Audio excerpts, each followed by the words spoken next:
Shiba. Ori kumbalasi. Shiba wonye boda no banange abasajja ate muleta ku boda bambo. Maso game balasi enyigawa. Enyigawa.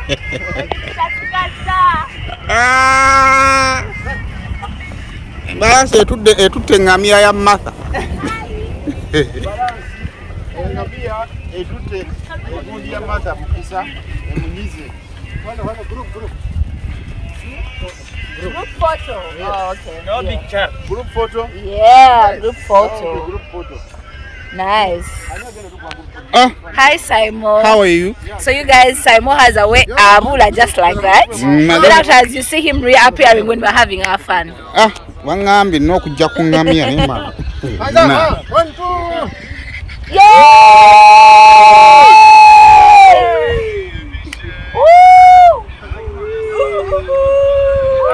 Vicky, even video. Talata. Makana.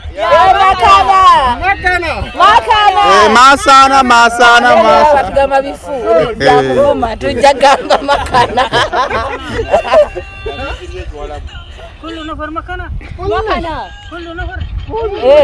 Byebe benyini. Oba kati agambye eki. Bana yono yenga muddugavu bulala. Alina okuteeka mu menu. Sisoga. Owaye mukunjo ogitidde? Sirina gajibukira. Omuntu gwakuba omuntu teke namulaba ku TikTok. Nawe wandagala nagwerinze sigwerirayo.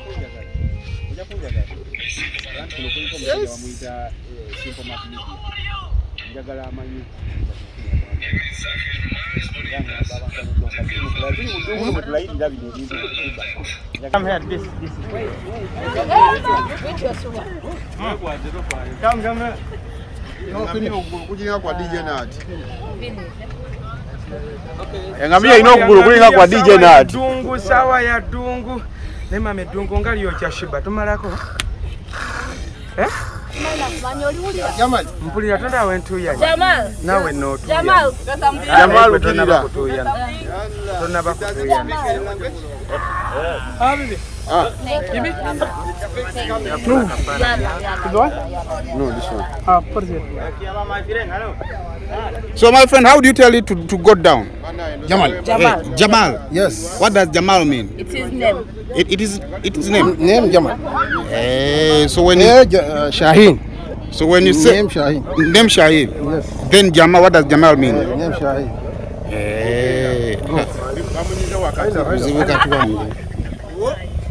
Tetusobola kunyumya bingi lwa luzungu kati wano.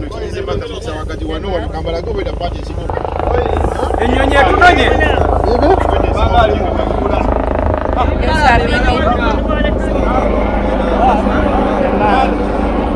Simanyi enyonyi etunonye. Amanyi enyonyi eringa etunonye. Shiba. Engamia ogiwulidde? Ngiwulidde bulungi nnyo. Bagambye enyiga wakati awo owulidde otya? Erina ng'ekyenyiza eggumba. Neetereramu. Kati era n'ennyiga eggumba n'entereramu. Enyiga ggumba lyawa? Eri ono. Kukumbirizi kukundi eno. Kati we maze ne neekwata. Togitidde? Ngitidde naye ebadde tegenda nyegendera mpola. Badde nze nno mmanyi otya ebisolo. Tokitidde? Yeah, my friend, this one, Sudan. This one, Uganda, this one, Sudan. This one, obeda anonya gwe yetungako.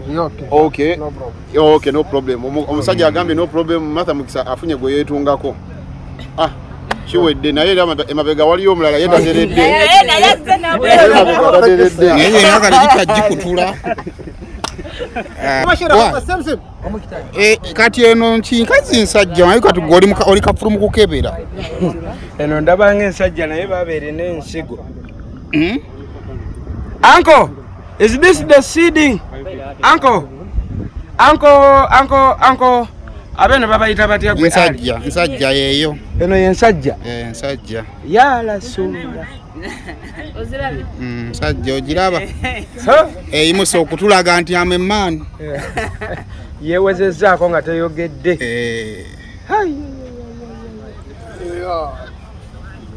erina ensigo ziringa eza anko mutima owene ekkata eno kati lwaki tebagituuma lumu sensi so anko ali wano wetuli bayitawo batya bayitawo tya Sea Line Beach kati no beach ina wine wano kugira embalance katugenda ku beach ndo beach imoto kazura bakatali wano bazitwala musenyu dungwe kati beach ebe bavugira mu gundi mu musenyu kale katugezeko okwetegereza ebintu byonna nga bino tambula yene yaffe yeriwa yaffe yeri gye nagiddemu kati nekubo ligenda paka wali kule shimpemere nawe mwana njali numo oli mukulya wika papa chi lino lidda wali lino ligenda ku beach yenyine kati beach yenyine ya wali ku beach bako baja kwati banyakasi nyambira ebya kutwala yo alonje eno balinga bola ba mulungu na beach ziri zitaina za mulembe nnyo kati zino kola baba akabasingo kola parties kati wali beach atezo beach wali amazzi ya wali amazi ennyanja ndoza tuyitewo ku nyanja olabe ku nyanja bane mugira mulambula naffe tuvuddeyo mu ŋŋamiya tuzirinya bagigambye jabezi neyimirira omukulu tukyali mu kulambula bano baganda bange bentambula nabo babongekaawo mugamba mutya abantu mwena abali ku media yaffe eriwa Simon Official bamwise DJ Fike Pro ganzanyiriza bana abakulu antitoba bakasusu kutebukiria mbera nchikwasaganya wali mmanyi gonna nawe Simon boboze obongangako bugonzi zikuze nja kusalako bera onyawo kale nduza tugende twamukaza akeri yamulema yamenyeka muko okugulu ennaku ezo kwamenyeka oli kuki awo manye ebintu by'emirimu ebyeno oyinza okubanga oyanga ogende ku mulimu kale n'ofunamu accident awo naye nga kakikwaterere kale tukyali wano ensonga ekyataano obadde musajja takusitula bakuteeka ku mbalaasi nze no mbadde nsumagidde nti badde off abadde off obyeganye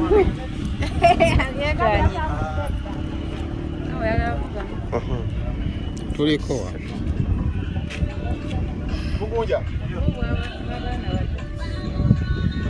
tukireriwa tutulako eriwa tuvugerewa naye nga yagala okuvuga obipaki sizivugangako ndaba abayimbi abavudde Uganda ba Eddie Kenzo nga bazivuga kati awo nange ekisinza okuleeta wano kiki kutuukako Eddie Kenzo bulijjo gye mulaba nga mulaba mu vidiyo bulijjo mulaba ayambadde ebipale bino naye nze mbadde sirinayo kimishiba nanjazikamuukaawo nange nenkasala kati njagala kugivugamu mu ddungu esokoleke akapale bulijjo negwe ng'ozimbagatanye buli tekakutu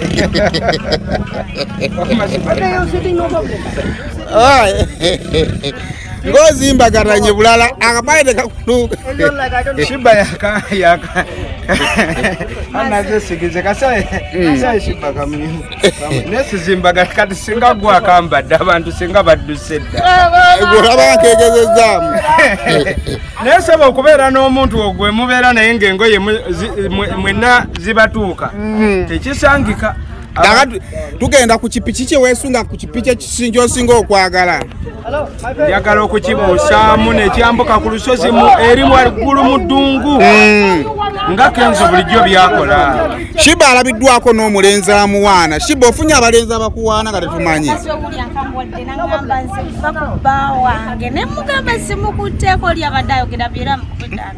obedda naye nange mpulira nga akupokera omugambo abasajja gwe tobamanyi ali asaaga atya ng'omusajja ali sirias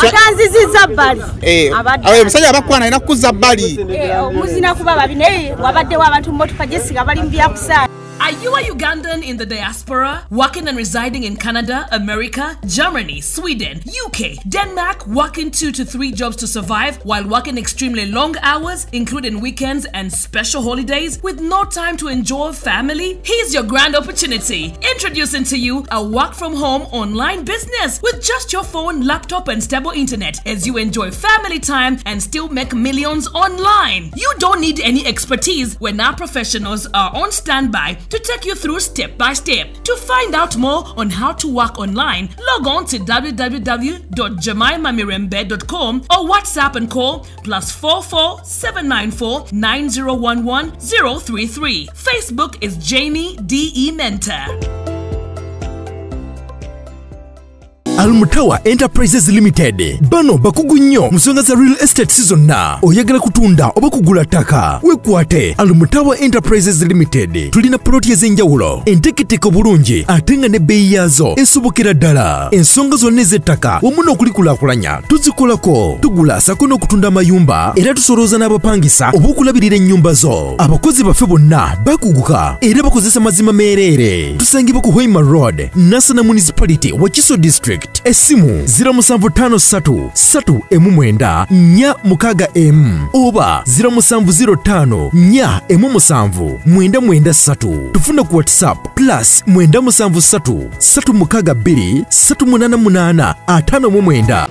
Eno nene leero lwa nsonga nti nno era n'ekifo kya bbaala na restaurant so kiba kitegeeza abantu baba bangi nnyo okwawukana ne kuyawaka. Yes, kyobula bw'oli akuma tumugamba nti nno oyagala yaki alina kugamba njagala ya waka njagala ya bbaala yange oba njagala ya apartments zange kakati eno y'abantu bisatu so kupita ejjatuuka ekiseera ekole ki ejjule nga yeetaaga okugogolamu kati dhani omuntu okujja n'ajjamu amayinja kati aleeta buleesi lupiira ne lusonseko mu pipe eyo ne lunywamu amazzi ago. Kale nonya kuba nafa Aulia Holdings ngokozesa enamba ez'essimu okusobola okubeera nga tibakutera biodigester tank. Ne kati tugamba ali serious tafaanana bubi. Tafaanana bubi. Katugambe singa ali serious. Singa ali serious. N'abanga ali serious batafaanana bubi. Shiba salawo wanga lono mugonja addayo Uganda oli alina ekiddako ofunye gundi ekipiki kyagera okugendako kifunye manager ali batuwe ekipiki tusimbule embalasi kiriwa twambala na bino bajambala kuliko na bino wala Kenzo ali ayambadde ate lwamulaba Kenzo namulaba mu kipale kishoti okakasa Kenzo yali avuga piki we yali ataddeko ekitambaala. Nze namulaba eno mu ddungu nga mbiraba ku TV nga mbiraba ku firimu ennene naye kati mukama agize ate ffe tuliyo maaso nalowooza Shiba ekigundi tekimuganye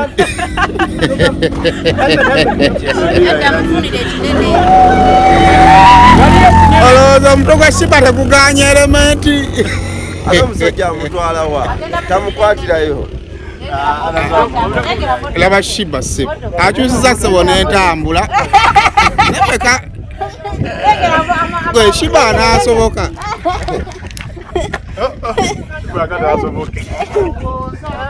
owaye Teresa mpola mugamba mpwala empola olwalo laba Shiba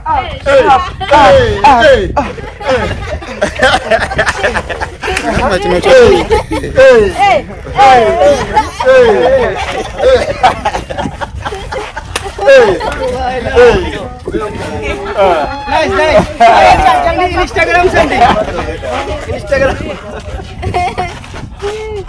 Wow! Say hello! Say hello! Hello, Zako! ennyonyi teyakusaze ebyowooza ennyonyi yakusaze oyo yabadde atugamba mbutukere nkya tuddeyo siddayo nkya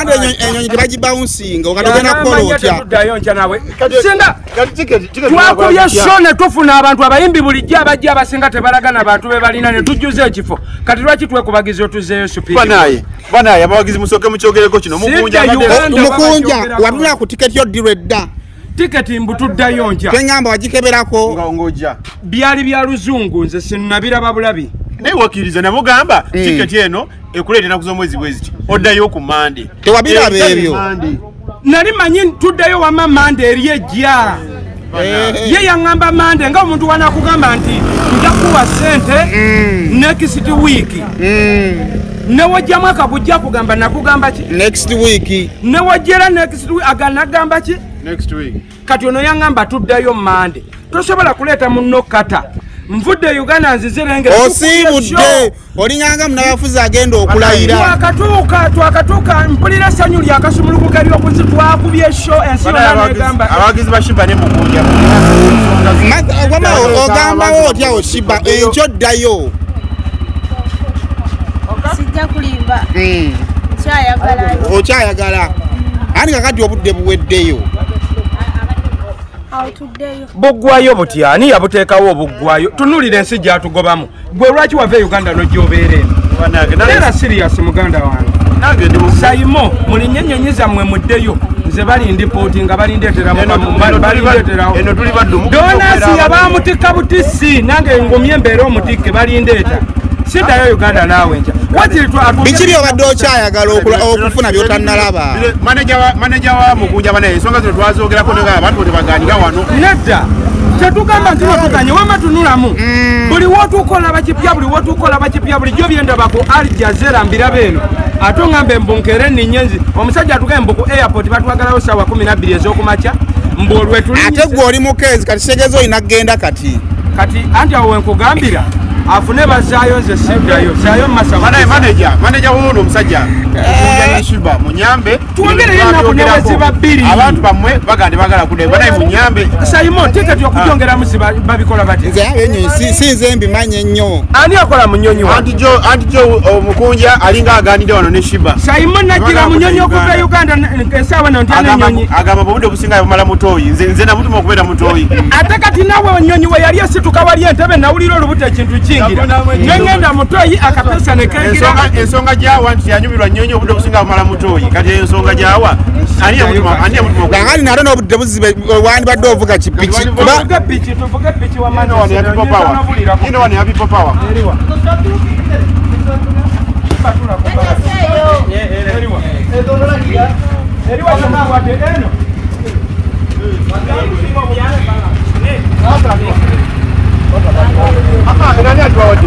omuyimbi tamukunja muli kwenu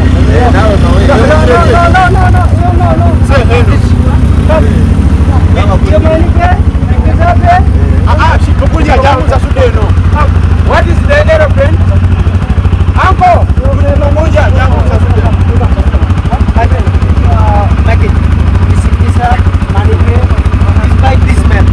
This bike. You pay money, another bike take it top of it. Obitegedde byo. My friend, siregera byangamba ndabagamba you pay nani?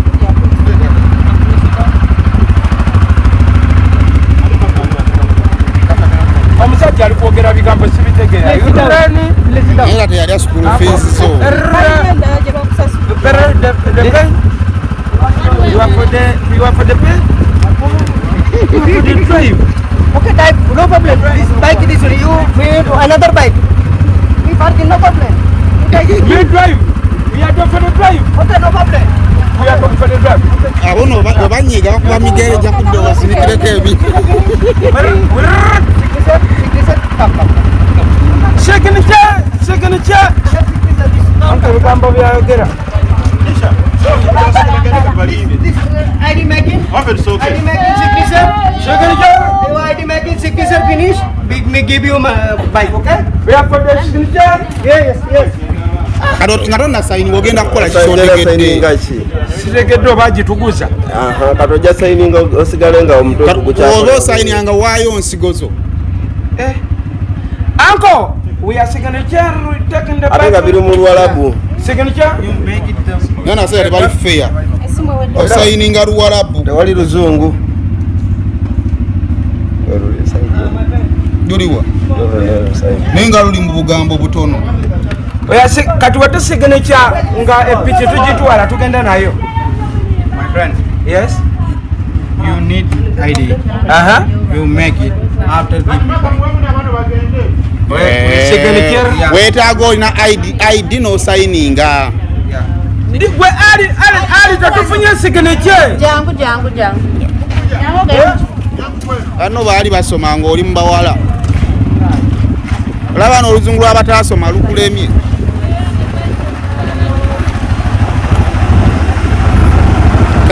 Kale mugirinye tulabe.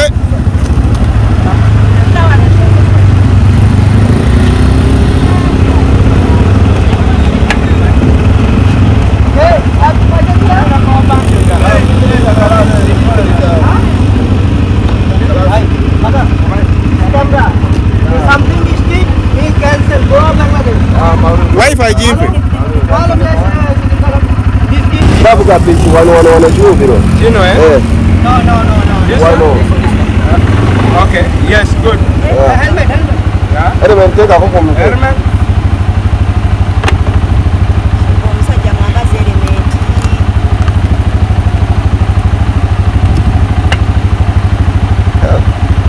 Esimu yaganyo kucharginga atenga muyogera kuvaako.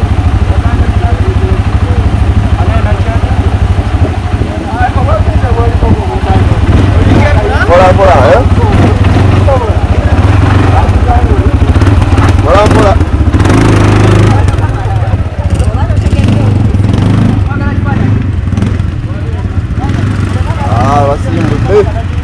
Mbalamusizaako nnyo bannyabo ne bassebo nga nsinzidde wano ku Rosemary Beddings. Ate nga Rosemary Beddings esangibwa wano e Kasubi ku Bitaala. Rosemary Beddings nga ffenno twakuguka mu kisenge.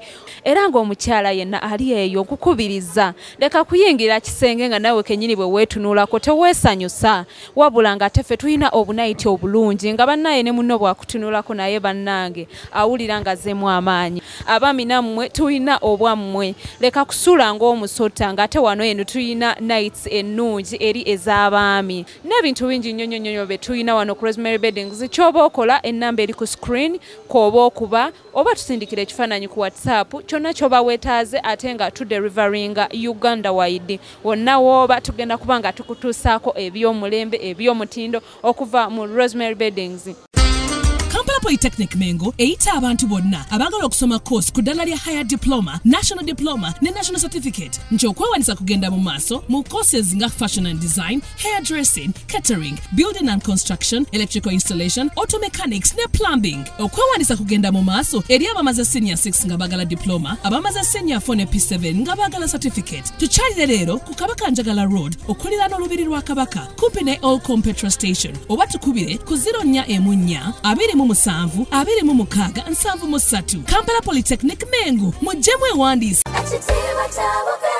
Omuzadde essomero wogenda okusomeseza omwana wo naawe weewuunya engeri gy'akyuka mu byenjigiriza ly'erya Brain Parents Day and Boarding Primary School erisangibwa e Bukalango. Ssomero lya bawala n'abalenzi okuli abava awaka n'ab'ekisulo nga liviira ddala ku nassale okutuukira ddala ku kibiina eky'omusanvu. Essomero lino lya mulembe nnyo nga lisangibwa mu kifo ekyagazisa omuyizi okusoma obulungi. Tulina ebibiina ebigazi ate nga birabika bulungi. Endabirira y'abayizi ey'omulembe n'ekifo we bajjanjabirwa omuli abasawo abakugu so nga n'abayizi balina tanka kwe banywa amazzi amayonjo. Dormitories zaffe nteeketeeke bulungi omutali mujjuzo ebifo eby'enjawulo abaana we bazannyira awali n'ebyokwerinda ebinywevu. Tutumbula ebitone by'abaana okuyita mu by'emizannyo katemba n'okuyimba nga tulina ne swimming pool abaana mwe bayigira okuwuga ssaako n'okubayigiriza emirimu egy'omutwe ng'okufumba. Emmotoka zo we ziri eziwerera ddala okutambuza abayizi ababava awaka. Brain Parents Day and Boarding Primary School